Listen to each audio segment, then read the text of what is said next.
ধৰি লওক মই আৰু মোৰ লগৰ ৩-৪জন বন্ধুৰে মিলি পেলাই আমি এটা ভাবিলো যে এটা বেংক ডকাইতি কৰিম। আৰু সেই বেংক ডকাইতিটো কৰিব এই দাঁত চেলাই হাঁহি থকা এইকেইটা প্ৰবাসী অসমীয়া, এই প্ৰবাসী অসমীয়াকেইটাই ভাৰতৰ ফৰেক্স ৰিজাৰ্ভৰ উন্নতি কৰি আছে, কিন্তু এওঁলোকে অসমীয়া জাতিৰ কাৰণে, অসমীয়া সংস্কৃতিৰ কাৰণে কি উন্নতি কৰিছে সেইটো কথা নাজানো। যিখন দেশত মহাত্মা গান্ধীয়ে গণতান্ত্ৰিক প্ৰক্ৰিয়াৰে অহিংসাৰে ২০০ বছৰ ৰাজত্ব কৰা ব্ৰিটিছক খেদি পঠাবলৈ সক্ষম হল, সেইখন দেশ। নমস্কাৰ প্ৰিয় দৰ্শক, সকলোকে স্বাগতম জনাইছো। আপোনালোকে ইতিমধ্যে থাম্বনেইল দেখি পেলাই আমাৰ ভিডিঅ'টোৰ টপিকটো কি হ'ব ইতিমধ্যে আপোনালোকে অনুমান কৰিব পাৰিছে। এতিয়া আজি সেই ঘটনাটো হৈ যোৱাৰ আজি দিনৰ পিছত দিন বাগৰি আছে। যিটো তদন্ত প্ৰক্ৰিয়াটো দেখা পোৱা গৈছে যে জটিলৰ পৰা জটিললৈ গৈ আছে তদন্ত প্ৰক্ৰিয়াটো, ইটোৰ পিছত সিটোৰ ৰহস্য ঘন হৈ আছে কাহিনীবোৰ।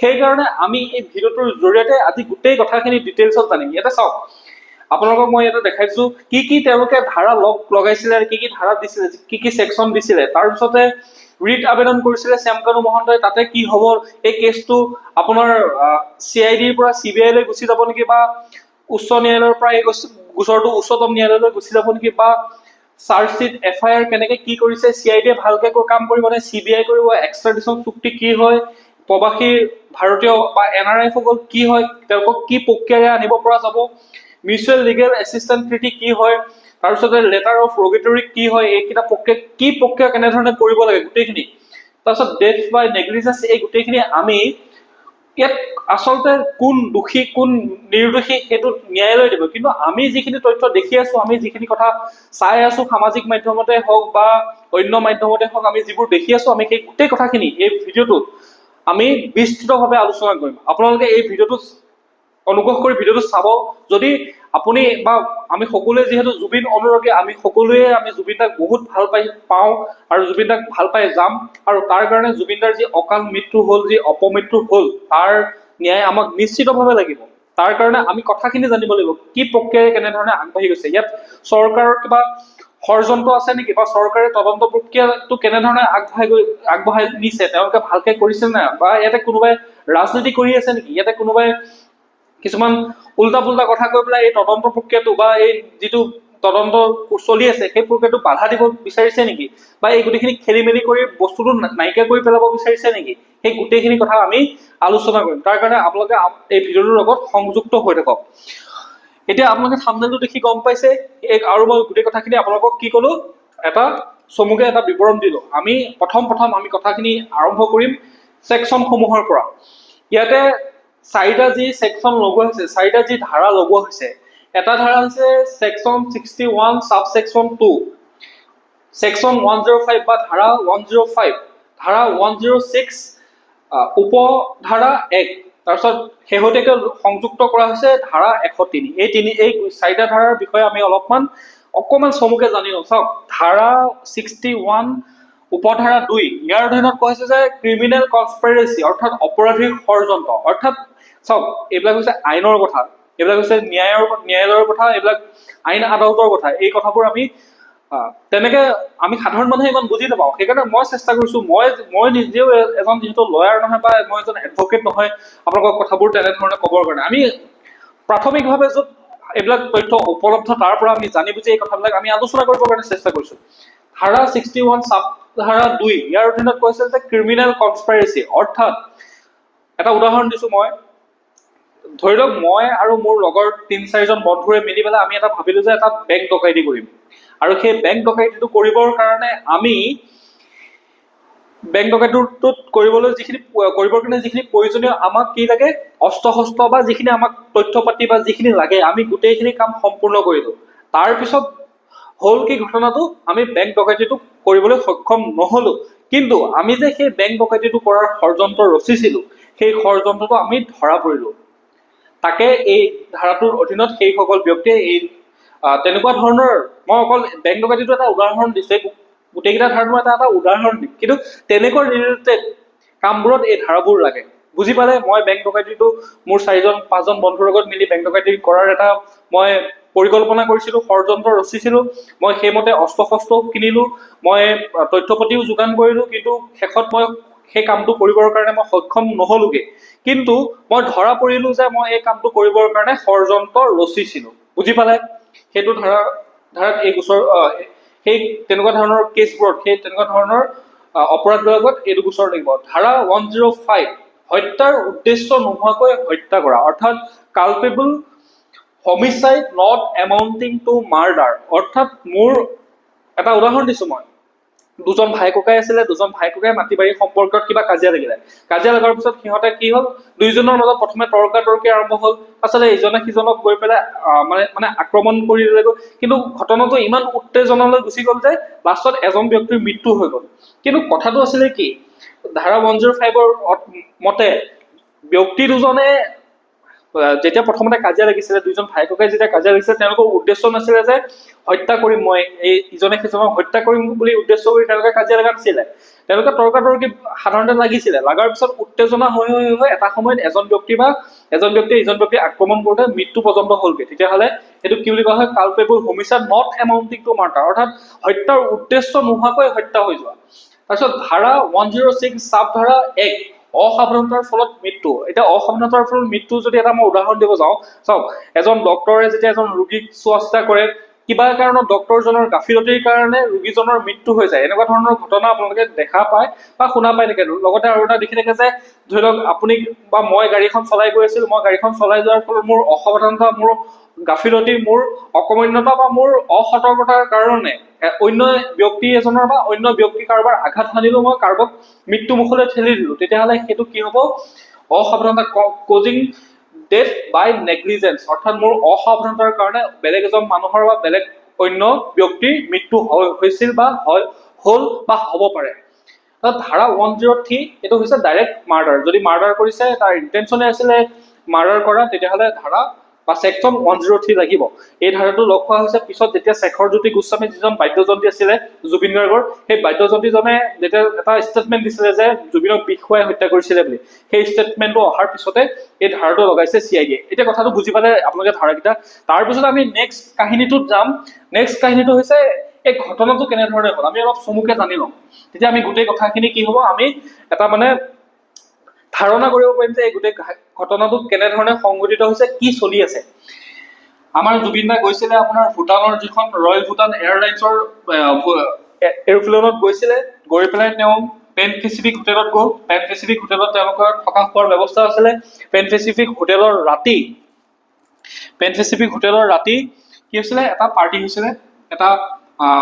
হৈছিলে, পাৰ্টিত সেই ভিডিঅ'ত আমি দেখিছো এগৰাকী মহিলাৰ সৈতে এনেকে গান গাই থকা, মানে প্ৰেক্টিচ কৰি থকা বা এনেকে গান চান গাই থকা আমি দেখিছিলো জুবিন গাৰ্গক। তাৰ পিছতে এইখন ইয়ট বুলি কয়, ইয়ট মানে হৈছে এইবিলাক ছিংগাপুৰ, এইবিলাক দ্বীপ ৰাষ্ট্ৰ, যিহেতু তাতে সাগৰত আমাৰ ইয়াত যেনেকুৱা সৰু ফেৰী টাইপ তেনেকুৱা ধৰণৰ সৰু জাহাজ আৰু ইয়ট, তাত গৈ পাৰ্টি কৰাৰ কথা আছিলে। সেই গৈ পেলাই এটা আইলেণ্ডলৈ যোৱা কথা আছিলে, সেই আইলেণ্ডটোত গৈ পেলাই মানে তাত পাৰ্টি কৰাৰ কথা আছিলে। আৰু এই ইয়টখনত গৈ তাত গৈ পেলাই আমি ভিডিঅ'খিনিত দেখিলো যে সম্পূৰ্ণভাৱে কি হ'ল, গাফিলতি, অসতৰ্কতাৰ কাৰণে যেতিয়া তেওঁ সাঁতুৰিব বিচাৰিছিলে, প্ৰথমতে তেওঁ লাইফ জেকেট পিন্ধিলে, পিছত লাইফ জেকেট তেওঁ খুলি পেলাই সাঁতুৰিলে, তাত কোনো ব্যক্তিয়ে তেওঁক বাধা দিবলৈ চেষ্টা কৰা নাছিলে বা তেওঁক কোনেও সেইখিনি ৰখোৱা নাছিলে। তেনেকুৱা কাম কৰি থাকোঁতে আৰু বাকীসকলে কিছুমানে উচতাই থকা দেখিছিলো, আৰু তেওঁ যিজন মেনেজাৰ আছিলে তেওঁ নিজে এনজয় কৰাত লাগিছে, বাকী যিকেইজন ব্যক্তি গৈছে সেই গোটেইকেইজন ব্যক্তিয়ে নিজে নিজে এনজয় কৰাত, মানে ফূৰ্তি কৰাত, তামাচা কৰাত লাগি আছিলে, ৰখোৱা হোৱা নাছিলে। তাৰ ফলত কি হ'ল, আমি এজন আমাৰ অসত্য উজ্জ্বল নক্ষত্ৰ, আমাৰ যি মূল্যৱান সম্পদ এটা আমি হেৰুৱালো, যাৰ মূল্য অমূল্য বুলি কোৱা হয়, যাক বহুত মূল্যৱান সম্পদ আমাৰ মাজৰ পৰা আজি হেৰাই গ'ল। কাহিনীটো হ'ল সেইটো। তাৰপিছত নেক্সট কথাটো হ'ল কি, নেক্সট কথাটো আপোনালোকে জানিব লাগিব, এতিয়া এটা আপোনালোকে দেখিছে 30 ছেপ্টেম্বৰ দিনাখন যিজন শ্যামকানু মহন্ত, যাক ফেষ্টিভেল মহন্ত, এই মানুহজন ইমানেই মানে চতুৰ মানুহ, তেওঁ কি কৰিছে, আমাৰ যি উচ্চতম ন্যায়ালয় আছে, সুপ্ৰিম কোৰ্টত তেওঁ ৰিট আবেদন দাখিল কৰিছে। ৰিট আবেদন কি হয় এইটো কথা আপোনালোকে অলপমান জানি ল'ব লাগিব। ৰিট আবেদনত কোৱা হৈছে যে আৰ্টিকল 32, এইটো হৈছে আৰ্টিকল 32 আৰু আৰ্টিকল 226, অৰ্থাৎ আৰ্টিকল 32 হৈছে ফাণ্ডামেণ্টেল ৰাইটছৰ আপোনাৰ আৰ্টিকল 32ৰ অধীনত আৰু 226ৰ অধীনত আপুনি কি কৰিব পাৰিব, সুপ্ৰিম কোৰ্ট বা হাই কোৰ্টত গৈ পেলাই যদি আপোনাৰ মৌলিক অধিকাৰ উলংঘন হয়, এজন ব্যক্তিয়ে যেতিয়া ভাবিব যে মোৰ মৌলিক অধিকাৰ উলংঘন হৈছে, মই জীয়াই থকাৰ অধিকাৰ মোৰ নাইকিয়া কৰি দিয়া হৈছে, মোৰ সকলো অধিকাৰ খৰ্ব কৰি দিয়া হৈছে, নাইকিয়া কৰি দিয়া হৈছে, তেতিয়াহ'লে আপুনি কি কৰিব পাৰিব, ন্যায়ালয়ত গৈ পেলাই আবেদন কৰিব পাৰিব যে মোক এনেধৰণৰ কৰা হৈছে, আপোনালোকে মোক সুৰক্ষা দিয়ক। কথাটো হ'ল সেইটো, আৰ্টিকল 32 হৈছে সুপ্ৰিম কোৰ্ট আৰু আৰ্টিকল 226 হৈছে হাই কোৰ্ট। ইয়াৰ অধীনত 5টা কথা আছে। এটা হৈছে হেবিয়াছ কৰ্পাছ, নেক্সট হৈছে মান্দামাছ, প্ৰহিবিশ্যন, কিউ ওৰাণ্টো, তাৰপিছত হৈছে চাৰ্চিয়ৰি। এই 5টা আছে, এই 5টা বিষয় আছে। এই 5টা বিষয় কি কয়, হেবিয়াছ কৰ্পাছ। হেবিয়াছ কৰ্পাছে কৈছে যে যদি মই কোনো দোষ কৰা নাই, মোক এনেই পুলিচে বা চৰকাৰে মোক গ্ৰেপ্তাৰ কৰি থৈ দিছে, বা কোনো বিষয়াই বা কোনো আয়োগে মোক গ্ৰেপ্তাৰ কৰি থৈ দিছে, মই কোনো দোষ নকৰাকে মিছামিছি মোক জেলত ভৰাই থৈ দিছে, তেতিয়াহ'লে কি কয়, হেবিয়াছ কৰ্পাছৰ অধীনত আপুনি উচ্চতম ন্যায়ালয় বা উচ্চ ন্যায়ালয়ত গৈ পেলাই আপুনি আবেদন দাখিল কৰিব পাৰে। মেণ্ডামাছ হৈছে কোনো এটা আয়োগে বা কোনো এটা অফিচে বা কোনো এজন অফিচাৰে তেওঁ কৰ্তব্য সঠিক পালন কৰিছে নে নাই, তেওঁ কাৰোবাৰ পক্ষ লৈছে নেকি, তেওঁ যিটো নিৰপেক্ষ স্থিতি, সেই নিৰপেক্ষ স্থিতিটো বজাই ৰাখিছে নে নাই, সেইটো নৰখাকে তেওঁ কাৰোবাৰ পক্ষ লৈ পেলাই কাৰোবাৰ পক্ষপাতিত্ব কৰি পেলাই তেওঁ কিবা মন্তব্য কৰিছে নেকি, তেওঁ কিবা তেনেকুৱা ধৰণৰ কাম কৰিছে নেকি, তেতিয়াহ'লে আপোনাৰ সেইটো কি বুলি কোৱা হয়, মেণ্ডামাছ। তাৰপিছতে আপোনাৰ আহিছে প্ৰহিবিশ্যন। প্ৰহিবিশ্যন মানে হৈছে আপোনাৰ ধৰি লওক চাওক, কোনো এখন আয়োগে হওক, যিকোনো এটা অফিচে হওক বা যিকোনো এজন বিষয়াৰ হওক, এটা নিৰ্দিষ্ট সীমা থাকে। এইটো হৈছে সেই ব্যক্তিজন বা অফিচাৰ বা আয়োগ বা ন্যায়ালয়ৰ এখন নিম্ন আদালতৰ এটা নিৰ্দিষ্ট সীমা। এই নিৰ্দিষ্ট সীমাটো অতিক্ৰম কৰি যদি আপুনি বেলেগ আৰু বেছি কাম কৰিবলৈ যায়, তেতিয়াহ'লে কি কৰিব পাৰে, প্ৰহিবিশ্যনৰ অধীনত আপুনি কি কৰিব পাৰে, আবেদন কৰিব পাৰে। অৰ্থাৎ আপোনাৰ কামখিনিৰ দায়িত্ব হৈছে এই নিৰ্দিষ্ট সীমাটোৰ ভিতৰত আপোনাৰ কামখিনি কৰা, কিন্তু আপুনি এইখিনিক অভাৰটেক কৰি পেলাই কি কৰিছে, আপুনি আৰু বেছি মানে জোখতকে আপোনাৰ যিখিনি যোগ্যতা তাতকে আপুনি বেছি কাম কৰিবলৈ গৈছে, বেছি হেৰি কৰিব গৈছে, তেতিয়াহ'লে সেইটোৰ অধীনত আপুনি আবেদন কৰিব পাৰে। তাৰপিছত কিয় ৱাৰেণ্টৰ হৈছে এজন ব্যক্তি সঠিক পদত তেওঁ দাবীদাৰ হয় নে নহয়, কোনো এজন ধৰি লওক অফিচাৰে হওক, চৰকাৰী অফিচাৰে হওক বা যিকোনো এজন চৰকাৰী মানে প্ৰতিষ্ঠানৰ বিষয়া হওক, তেওঁ সেই পদটোৰ কাৰণে যোগ্য, মানে পদটোৰ যিখিনি কোৱালিফিকেশ্যন লাগে, যিহেতু এটা পদ পাবৰ কাৰণে কি হয়, এটা কোৱালিফিকেশ্যন থাকিব লাগিব মানুহৰ, সেই কোৱালিফিকেশ্যনটোৰ তেওঁ যোগ্য হয় নে নহয়, তেওঁ সেই কোৱালিফিকেশ্যনখিনি যোগ্য নোহোৱাকে তেওঁ এনেই বহি আছে নেকি, তাৰ অধীনতো আপুনি কি কৰিব পাৰে, ৱাৰেণ্ট কৰি আবেদন কৰিব পাৰে। তাৰপিছত চাৰ্চিয়ৰি মানে হৈছে আপোনাৰ কি হয়, কোনো এখন নিম্ন আয়োগে বা নিম্ন আদালতে যদি এটা ভুল সিদ্ধান্ত দি দিয়ে, তেতিয়াহ'লে আপুনি আবেদন কৰিব পাৰে যে এইটোতো ভুল কথা ক'লে বা নিম্ন আদালতে বা নিম্ন আয়োগে, তেতিয়া আপুনি উচ্চতম ন্যায়ালয় বা উচ্চ ন্যায়ালয়ত আপুনি আবেদন কৰিব পাৰে। আৰু উচ্চতম ন্যায়ালয় বা উচ্চ ন্যায়ালয়ে কি কৰিব, আপোনাক সেইটো যে ভুল কৰিছে তাক পুনৰ পৰীক্ষা কৰিবৰ কাৰণে নিৰ্দেশ দিব। বুজি পালে এইকেইটা কথা? আৰু এই গোটেইকেইটা বিষয়ৰ ওপৰত ভিত্তি কৰি শ্যামকানু মহন্ত নামৰ যিজন ব্যক্তি আছে, তেওঁ 567715/2025 নামৰ ডায়েৰী নাম্বাৰৰ এইটো এটা তেওঁ কি কৰে, আবেদন কৰে। আৰু এই আবেদনখন মই তাত যেতিয়া চাইছিলো ৰিচেণ্টলি চাওঁতে এখন পেণ্ডিং দেখাই আছিলে, কি হয় আমি তেতিয়া গম পাম। আৰু এডভকেটজন আছে ৰাজ কমল, এইখন হৈছে তেওঁৰ আবেদনখন। ঠিক আছে, এইখিনি কথা বুজি পালে। এতিয়া ৰিট আবেদন কৰি কি কৰিছে, তাৰপিছতে নেক্সটটো হৈছে আপোনাৰ চাৰ্জশ্বিট আৰু FIR মাজত পাৰ্থক্য কি। এতিয়া আপুনি সেইকেইটা কথাও গোটেই কথাখিনি জানিব লাগিব। গোটেই কথাখিনি জানিলেহে আপুনি মই এজন সাধাৰণ ব্যক্তি, যিহেতু আমি সাধাৰণ মানুহ হিচাপে আমি এইবিলাক বহুত ডাঙৰ ডাঙৰ কথা নাজানো, কিন্তু যিখিনি বেছিক কথাখিনি আমি জানিলেহে আমি কেছটো কি চলি আছে বুজিব পাৰিম। চাৰ্জশ্বিট আৰু FIR হৈছে এইটো ফাৰ্ষ্ট ইনফৰমেশ্যন ৰিপৰ্ট। FIR এখন হৈছে এজাহাৰ এখন হৈছে প্ৰথম ঘটনাটোৰ কি হৈছিলে, বোলে কাৰোবাক মাৰ্ডাৰ কৰি দিলে, ক'ৰবাত চুৰি হৈ গ'ল, ক'ৰবাত ডকাইত হৈ গ'ল, সেই ৰিপৰ্টটো যে অমুকত অমুক চুৰি হ'ল, সেই ৰিপৰ্টটোকে কোৱা হয় FIR বুলি।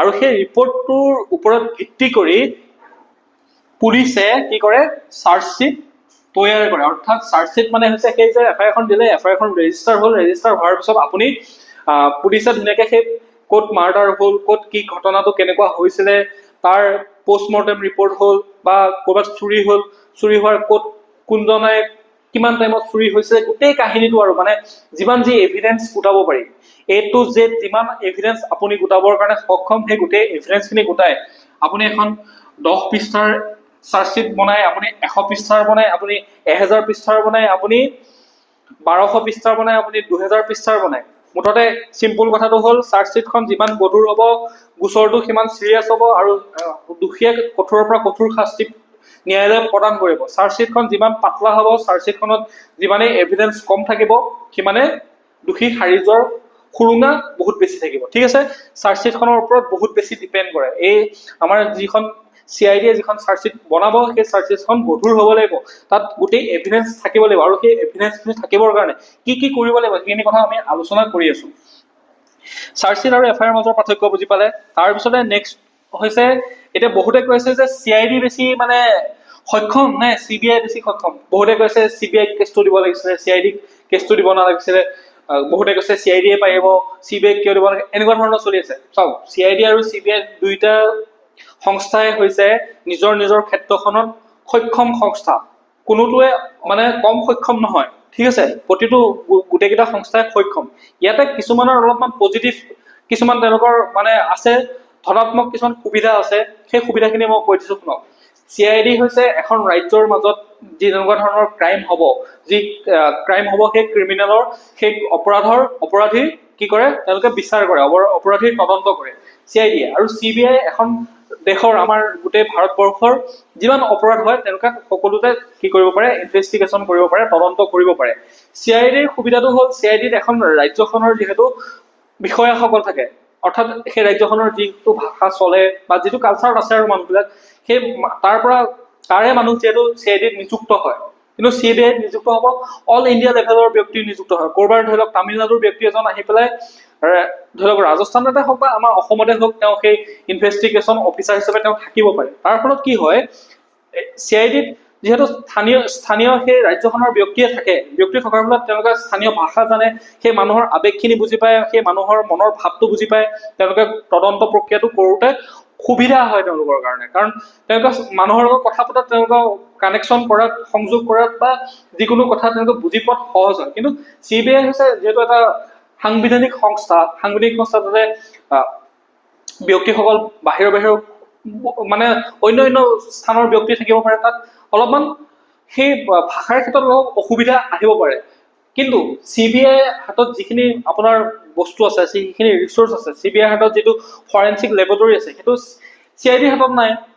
CBI হাতত যিটো ধৰি লওক চাইবাৰ টেকনিচিয়ান বা তেওঁলোকৰ যিসকল মানে প্ৰশিক্ষণপ্ৰাপ্ত ব্যক্তি আছে, যিসমূহ CBI হাতত প্ৰশিক্ষণপ্ৰাপ্ত ব্যক্তি আছে, আৰু CBI যিহেতু বহুত কেছ চাইছে, তেওঁলোকৰ কি হয়, দক্ষতা থকা যিসকল ব্যক্তি আছে তেওঁলোকৰ আপোনাৰ এক্সপিৰিয়েঞ্চ বেছি আছে।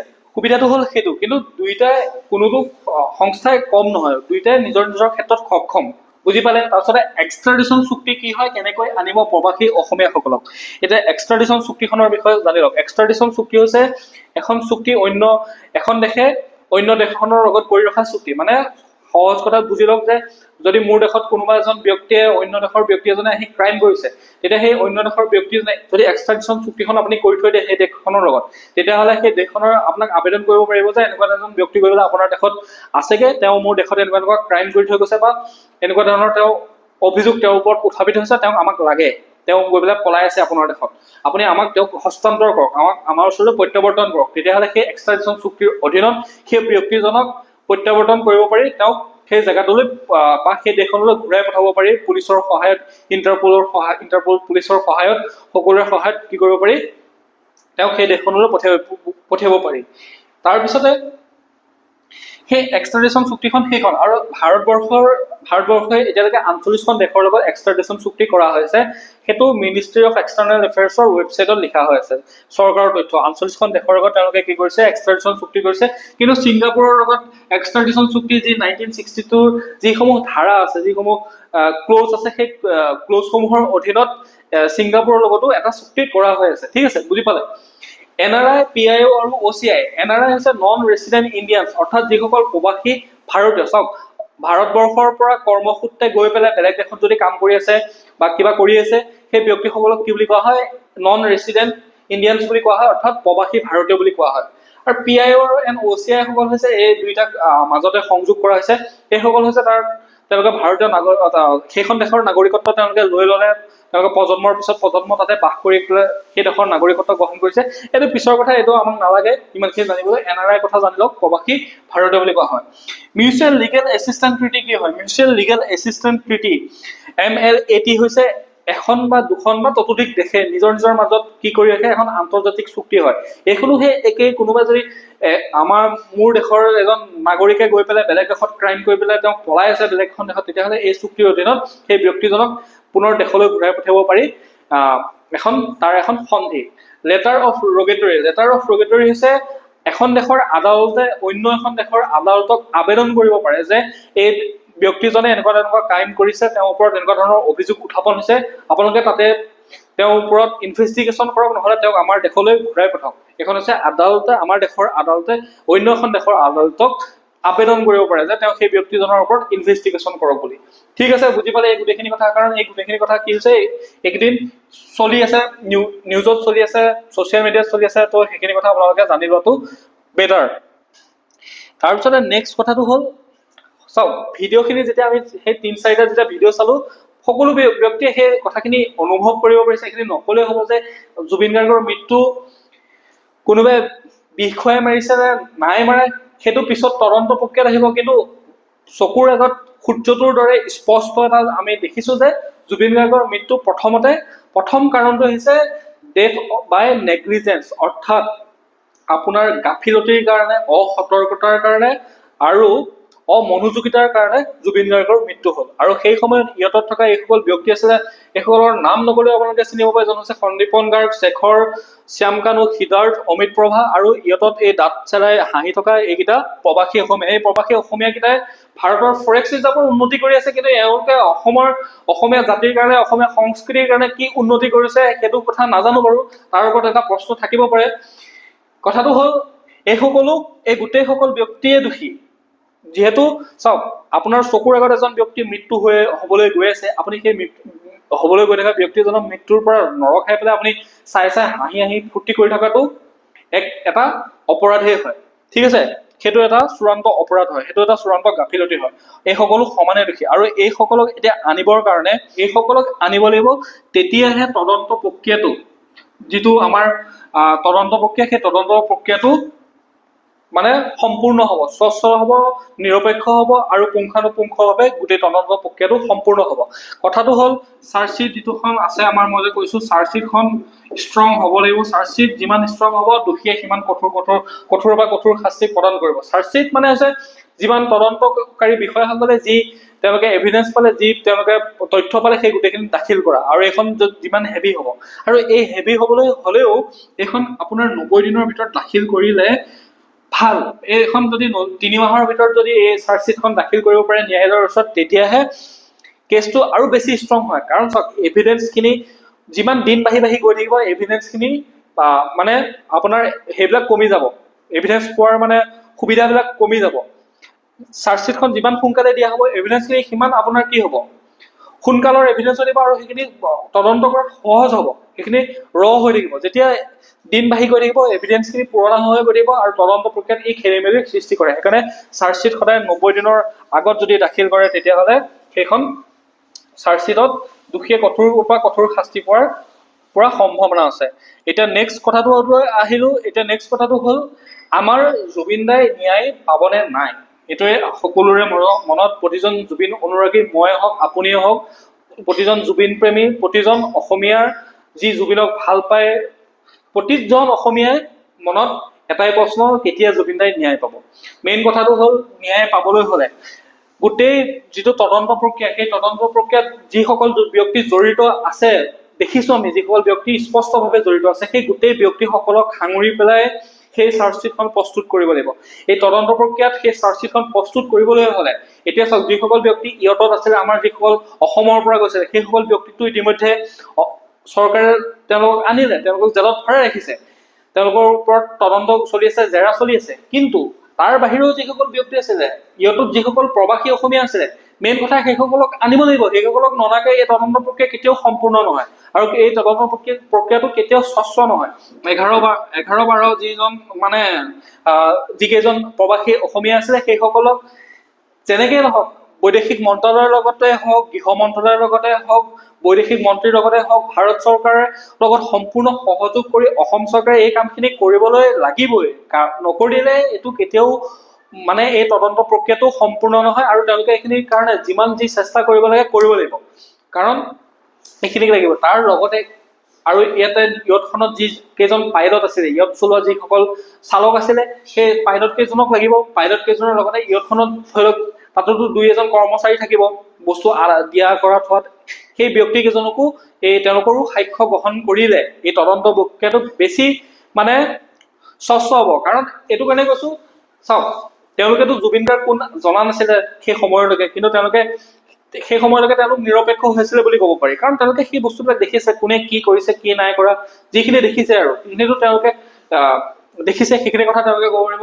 লগতে পেন পেচিফিক হোটেলৰ যিটো CC camera footage, Pan Pacific হোটেলৰ জুবিন দা থকাৰ ৰুমটোৰ কোন অহা যোৱা কৰিছিলে, কোন অহা যোৱা কৰা নাই, তাৰপিছতে আপোনাৰ যিটো এই পাৰ্টিটো যে হৈছিলে, সেই পাৰ্টিটোৰ ধৰি লওক CCTV কেমেৰাৰ যদি ফুটেজ আছে, তেতিয়াহ'লে সেই গোটেইখিনি লাগিব তদন্ত প্ৰক্ৰিয়াটোত। তেতিয়াহে এই তদন্ত প্ৰক্ৰিয়াটো স্বচ্ছতাৰে হ'ব, আৰু তদন্ত প্ৰক্ৰিয়াটোত দোষীয়ে তেতিয়াহে কঠোৰ শাস্তি পাব। ইয়াতে যদি এটা বিষয়ো ৰখি যায়, তেতিয়াহ'লে ইয়াত কোনোবা সাৰি যোৱাৰো সুৰুঙা আছে। কাৰণ দেখিছে শ্যামকানু মহন্ত কিমান চালাক মানুহ, 30 ছেপ্টেম্বৰতে সি ছিংগাপুৰৰ পৰাই ৰিট আবেদন কৰিছে, আৰু ফাণ্ডামেণ্টেল ৰাইটছ এটা বহুত ভাৰতীয় সংবিধানৰ, কাৰণ ভাৰতীয় সংবিধানখন হৈছে supreme law of the land, সেইখনৰ ওপৰত ভিত্তি কৰিয়ে বাকী আইনবিলাক বনায়। তাৰ অধীনত থকা ফাণ্ডামেণ্টেল ৰাইটছ হৈছে আমাৰ মৌলিক অধিকাৰ। তো সেই তেনেকুৱা এটা তাত গৈ পেলাই কি কৰিছে, 32 আৰ্টিকলৰ অধীনত গৈ তাত আবেদন কৰি দিছে উচ্চতম ন্যায়ালয়ত। কথাটো হ'ল সেইটো, বুজি পালে এতিয়া কথাখিনি। এতিয়া মেইন কথাটো হ'ল, গোটেইখিনি আমি সামাৰাইজ কৰিছো। সামাৰাইজ কৰোঁতে আমি প্ৰথম কথাটো হ'ল, যিসকল দোষী আছিলে, এই গোটেই দোষীসকলক, যিসকল অসমৰ আছিলে, এইসকলক ইতিমধ্যে গ্ৰেপ্তাৰ কৰা হৈছে। CID তেওঁলোকক ইনভেষ্টিগেশ্যন কৰি আছে।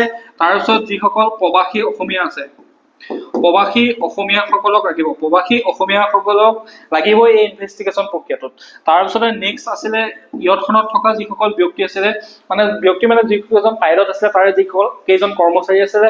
তাৰপিছত CCTV কেমেৰাৰ ফুটেজ, হোটেলৰ CCTV কেমেৰাৰ ফুটেজ, আগদিনাখনৰ ৰাতিৰ CCTV কেমেৰাৰ ফুটেজ, এইখিনি তদন্ত প্ৰক্ৰিয়াত লাগিব। ঠিক আছে, এইখিনি হোৱাৰ পিছতহে এখন ষ্ট্ৰং চাৰ্জশ্বিট গঠন হ'ব। এতিয়া কথাটো হ'ল কি, আমি জুবিনদাৰ যেতিয়ালৈকে ন্যায় নাপায়, আমি জুবিনদাৰ মৃত্যুৰ যেতিয়ালৈকে আমি সঠিক তদন্ত কৰি যেতিয়ালৈকে আমাক ন্যায় নিদিয়ে, তেতিয়ালৈকে আমি আমাৰ গণতান্ত্ৰিক প্ৰতিবাদ অব্যাহত ৰাখিব লাগিব। আৰু এটা কথা, মই আৰু এটা কথা আপোনালোকক ক'বলৈ পাহৰি গলো, এইসকল যিসকল প্ৰৱাসী আছে ন, এওঁলোকক মই যিকেইখন কেইখন আপোনালোকক দেখাইছো, মিউচুৱেল এছিষ্টেণ্ট, লিগেল এছিষ্টেণ্ট, সেইখন টিটি হওক, তাৰপিছত এক্সট্ৰাডিশ্যন টিটি হওক, বা আপোনাৰ আৰু এখন কি আছিলে, লেটাৰ অফ ৰগেটৰী হওক, এই টিটিসমূহৰ জৰিয়তে যদি ইহঁতক আনিবলগীয়া হয়, তেতিয়াহ'লে এই প্ৰক্ৰিয়াটো বহুত দীঘল হৈ যাব। এইটো প্ৰক্ৰিয়া কেতিয়াবা ধৰি লওক 6 মাহো ল'ব পাৰে, কেতিয়াবা এবছৰো ল'ব পাৰে, কেতিয়াবা 2 বছৰ, কেতিয়াবা 3 বছৰ বাঢ়ি গৈ থাকিব পাৰে। কাৰণ এইবিলাক আইনী প্ৰক্ৰিয়া হয়, এইবিলাক ইমান সহজে হোৱা কথা নহয়। ইয়াৰ পৰা চৰকাৰে আমাৰ দেশে অনুৰোধ কৰিব লাগিব, সেইখন দেশে বিচাৰ কৰিব হয়নে নহয়, বা যিকেইজন ব্যক্তি অভিযুক্ত আছে, সেই অভিযুক্ত ব্যক্তি কেইজন তেওঁলোকৰ আইনৰ মতে দোষী হয় নে নহয়, তেওঁলোকৰ আইনৰ বিমতেও তেওঁলোকে চেক কৰিব যে এইকেইজন ব্যক্তি দোষী হয় নে নহয়।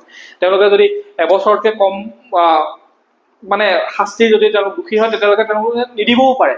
তাৰ কাৰণে এইখিনি কৰাত বহুত লেংথি প্ৰচেছ হয়। তাৰ কাৰণে আমি কি কৰিব লাগিব, এওঁলোকক মানসিক প্ৰেছাৰ দি, এওঁলোকক মানসিক হেঁচা দি, মুখ্যমন্ত্ৰীয়ে কৈছে ন, এই হেঁচাতহে তেওঁলোকক অতি সহজে আনিব পাৰিব। এই প্ৰক্ৰিয়াটোত আনাটো সহজ হ'ব। তাৰ কাৰণে আমি অসমীয়া মানুহখিনি একগোট হৈ পেলাই এই কামটো কৰাটো অতি প্ৰয়োজন। নহ'লে এই ত্ৰিটিৰ জৰিয়তে, সেই আইনৰ জৰিয়তে আনিবলৈ গ'লে, বা তেওঁলোকে যদি ইচ্ছাই আহি পেলাই ইয়াত উপস্থিত নহয় বোলে, আমি আপোনালোকক সাক্ষ্য দিবলৈ সাজু আছে, আমি তাত যি কথা আছে, আমি পুলিচক সম্পূৰ্ণ CID সম্পূৰ্ণ সহযোগ কৰিবলৈ সাজু আছো, আমি ইচ্ছাই আহিছো, তেতিয়াহ'লে কামখিনি কৰা সোনকাল হ'ব, আৰু সোনকাল হ'লে ন্যায় প্ৰক্ৰিয়া অতি তীব্ৰ হ'ব, আৰু অতি স্বচ্ছতাৰে যোনে দুখ কৰিছে শাস্তি পাব, আৰু আমাৰ প্ৰাণৰ শিল্পীগৰাকীয়ে ন্যায় হ'ব। কিন্তু যদি সেইখিনি নহয়, তেতিয়াহ'লে এই প্ৰক্ৰিয়াটো বাঢ়ি গৈ থাকিব। কথাটো হ'ল এতিয়া চামাৰাইজ কৰিলো আপোনালোকক কেনেধৰণে কি কি প্ৰক্ৰিয়া হ'লেহে এই কামখিনি হ'ব, এই কথাখিনি সকলোৱে জনাটো ভাল। লগতে এটা কথা কওঁ, এই ন্যায় প্ৰক্ৰিয়া যেতিয়ালৈকে আমি ন্যায় যেতিয়ালৈকে নাপাওঁ, আমি সেই তদন্ত কৰি যেতিয়ালৈকে ন্যায় পাওঁ, তাৰ তেতিয়ালৈকে আমি গণতান্ত্ৰিকভাৱে আমি অহিংস পদ্ধতিৰে প্ৰতিবাদ কৰিব লাগিব। কিন্তু এটা কথা কওঁ, কিছুমান মানুহে এইবিলাক শব্দ কৈ আছে, এইবিলাক শব্দ মোৰ নিজেও শুনিলেও খং উঠে। কিছুমানে কৈ আছে, এই শব্দটো মই বহুত দিনৰ পৰা শুনি আছো, এই শব্দটো বহুত দিনৰ পৰা শুনি আছো, মানে সেই তেতিয়াৰ পৰা এই শব্দটো শুনিলেও মোৰ খং উঠে। কাৰণ এই শব্দ নেপালৰ লগত অসমক তুলনা কৰাৰ অৰ্থ কি আছে? নেপালত যিসকল আপোনাৰ কৰাপ্টেড পলিটিচিয়ান হয় বা নিবনুৱাৰ সমস্যা বা অন্য বিভিন্ন সমস্যা, দীৰ্ঘদিনীয়া তেওঁলোকৰ সমস্যা, তাৰ কাৰণে এইবিলাক প্ৰতিবাদ হৈছে। আমাৰ অসমৰ লগত এইটো কি বিষয়, টপিকৰ লগত এই টপিকটো কি জড়িত আছে? একোতো জড়িত নাই। আৰু এজন অসমীয়া হিচাপে যদি আপুনি অসমক ভাল পায়, এইবিলাক শব্দ যোনে ব্যৱহাৰ কৰিছে, এইবিলাকে অসমক ভাল নাপায়, তেওঁলোকে অসমীয়া জাতিক ভাল নাপায়। কাৰণ তেওঁলোকে ইয়াতে এটা হুলস্থুল হোৱাটো বিচাৰে, মানে মানুহ মাৰা কাটা হোৱাটো বিচাৰে, বস্তু ভাঙা চিঙা হোৱাটো বিচাৰে, তাৰপিছতে আৰ্মি নমাই দিব, পুলিচ নমাই দিব, যধে মধে অসমীয়া ল'ৰাক, অসমীয়া মানুহক গুলিয়াব। ইহঁত নাথাকেতো ফ্ৰণ্টত। আমাৰ অসমীয়া মানুহখিনি আৱেগিক হৈ পেলাই ওলাই আহিব, গুলি মাৰিব, কোনোবা মৰিব, আৰু তদন্ত প্ৰক্ৰিয়াটো তাতে ঠাণ্ডা হৈ পেলাই এই গোটেই বিষয়টোৱে নাইকিয়া হৈ যাব। তেনেকুৱা ধৰণৰ কিছুমানে বদমাচি কৰি আছে। এইবিলাক বস্তু আপোনালোকে অলপমান বুজি পাবলৈ চেষ্টা কৰিব। এনেকুৱা ধৰণৰ যিখন দেশত মহাত্মা গান্ধীয়ে গণতান্ত্ৰিক প্ৰক্ৰিয়াৰে, অহিংসাৰে 200 বছৰ ৰাজত্ব কৰা ব্ৰিটিছক খেদি পঠাবলৈ সক্ষম হ'ল, সেইখন দেশত আমিও গণতান্ত্ৰিক প্ৰক্ৰিয়াৰে, অহিংসাৰ পদ্ধতিৰে আমি আমাৰ ন্যায়টো, আমাৰ ন্যায্য প্ৰাপ্তি আমি লোৱাত আমাৰ কোনেও বাধা দিব নোৱাৰে। আমি কিন্তু সেই প্ৰক্ৰিয়া হ'ব লাগিব গণতান্ত্ৰিক আৰু অহিংস। হিংসাৰে কেতিয়াও কোনো কাম সমাধান নহয়, আৰু জুবিন দাও কেতিয়াও হিংসাৰ পক্ষপাতি নাছিলে। জুবিন দাই সদায় শান্তি বিচাৰিছিলে, সকলোৱে ভালকে থকাটো বিচাৰিছিলে, সকলোৱে সুখী থকাটো বিচাৰিছিলে, সকলোতে শান্তি সম্প্ৰীতি বিৰাজ হৈ থকাটো বিচাৰিছিলে। ঠিক আছে, তো এনেকুৱা ধৰণৰ শব্দ যোনে কয় এভইড কৰি চলিবলৈ ট্ৰাই কৰিব, আৰু এইবিলাকে যোনে কয় তাক মুখতে উত্তৰটো দিবলৈ কাৰণে চেষ্টা কৰিব। এইবিলাক কৰি পেলাই অসমৰ কোনো উন্নতি নহয়। এখন চৰকাৰ আজি আছে, কাইলৈ 2026 আহিব, অন্য এখন চৰকাৰ আহিবও পাৰে, নেক্সট বেলেগ এখন চৰকাৰ আহিব পাৰে। চৰকাৰ আজি আছে, কালি নাই। কিন্তু আমাৰ অসমৰ যিসমূহ সম্পদ, আমাৰ যিসমূহ ৰাজহুৱা সম্পদ, সেইখিনি কি নাইকিয়া হৈ যাব নেকি? আৰু সেইখিনি নষ্ট আপুনি নিজে কৰিব বা আমি নিজে কৰিম নে সেইখিনি? তেনেকুৱা ধৰণৰ মনোভাৱ কেতিয়াও নল'ব। ঠিক আছে, সেইটো কথাই মই সকলোকে ৰিকুৱেষ্ট কৰোঁ। আমাৰ নিজৰ সম্পদ হয়, আমি নিজৰ সম্পদক সুৰক্ষা কৰি ৰখাৰ দায়িত্ব আমাৰ। আৰু এনেকুৱা ধৰণৰ উচ্চতনীমূলক মন্তব্যত নাযাব। কিন্তু ন্যায় প্ৰক্ৰিয়া লাগিব, চৰকাৰে আমাক উচিত তদন্ত কৰিব লাগিব। আমি সেইটো দৃঢ়তাৰে কওঁ, আমাক ন্যায় লাগিব, সদায় কি হ'ব লাগিব? গণতান্ত্ৰিক হ'ব লাগিব আৰু অহিংস হ'ব লাগিব। ঠিক আছে, সকলোকে ধন্যবাদ জনাইছো, আৰু আশা কৰিম আপোনালোকে গোটেই কথাখিনি বুজি পালে কেছটো কি চলি আছে, আৰু সোনকালে আমাক কি লাগে? জুবিন দাৰ ন্যায় লাগে। বহুত বহুত ধন্যবাদ।